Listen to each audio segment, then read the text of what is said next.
Bonjour, chers élèves. La leçon d'aujourd'hui, nous sommes toujours en géométrie. La leçon d'aujourd'hui porte sur la section d'une pyramide régulière par un plan. La leçon précédente, nous avons vu les calculs de volume d'une pyramide. On a eu à donner la formule, n'est-ce pas? Et nous avons eu à donner un exemple et ensemble, nous avons calculé le volume, n'est-ce pas, de cette pyramide. Aujourd'hui, je disais, nous allons voir la section d'une pyramide régulière par un plan. Bien, nous allons prendre, n'est-ce pas, d'abord une propriété. Avant de prendre la propriété, nous avons, n'est-ce pas, l'objectif de la leçon. L'objectif de la leçon d'aujourd'hui, chers élèves, est d'utiliser, n'est-ce pas, la propriété qui dit, n'est-ce pas, la section d'une pyramide par un plan parallèle à celui, n'est-ce pas, de la base est une réduction, n'est-ce pas, de la base.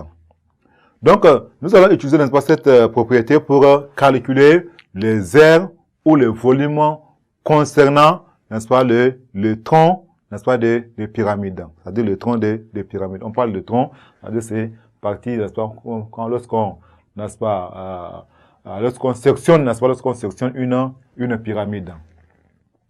Bien, en propriété, n'est-ce pas, propriété numéro 1, nous allons donc dire ceci, vous me suivez, nous allons dire ceci, la section d'une pyramide par un plan parallèle à la base est un polygone de même nature que, n'est-ce pas, cette base. Le côté, n'est-ce pas, de ces polygones sont 2 à 2 parallèles. On a donc ici, n'est-ce pas, la pyramide sectionnée là. Nous avons ici, on a sectionné par ces plans-là. On a le côté, n'est-ce pas, de cette base, n'est-ce pas, de la pyramide, avec la source de côtés, n'est-ce pas, qui sont parallèles, n'est-ce pas, 2 à 2. Voilà, les côtés sont parallèles 2 à 2, ça se voit là. Maintenant, si on passe, n'est-ce pas, à la propriété numéro 2. Voilà, propriété 2. Voilà, propriété numéro 2. Dit ceci. Ça, c'est, n'est-ce pas, la propriété, n'est-ce pas, de la réduction. Voilà, là, on parle de la propriété de la réduction.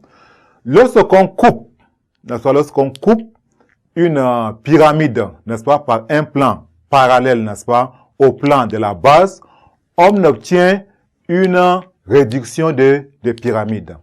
On obtient une réduction de pyramide. Je reprends, je dis, lorsqu'on coupe, n'est-ce pas, une pyramide, n'est-ce pas, par un plan parallèle au plan, n'est-ce pas, de la base, on obtient une réduction de cette pyramide-là.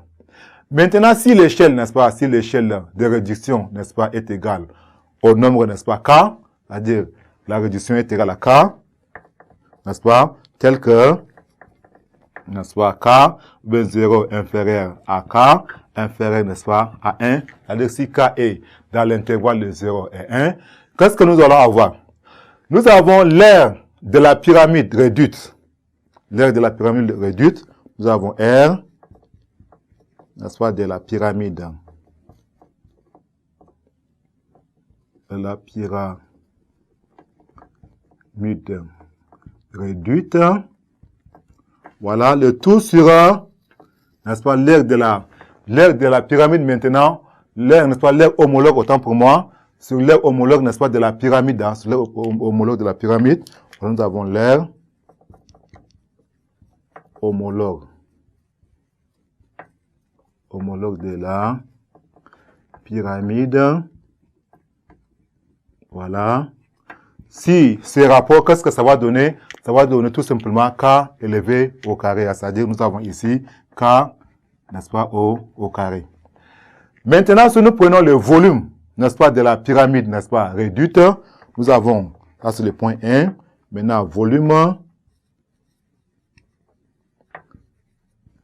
de la pyramide. Voilà. De la pyramide réduite. Sur cette fois-ci, le volume de la pyramide. Hein, on prend tout ça sur le volume de la pyramide. Sur volume de la pyramide. Voilà, de la pyramide. Là, on obtient quoi? On obtient, n'est-ce pas, K au cube. Voilà donc, chers élèves, n'est-ce pas, la réduction ou bien la section, n'est-ce pas, d'une pyramide régulière, n'est-ce pas, par un plan. Chers élèves, merci pour votre attention et à la séance prochaine.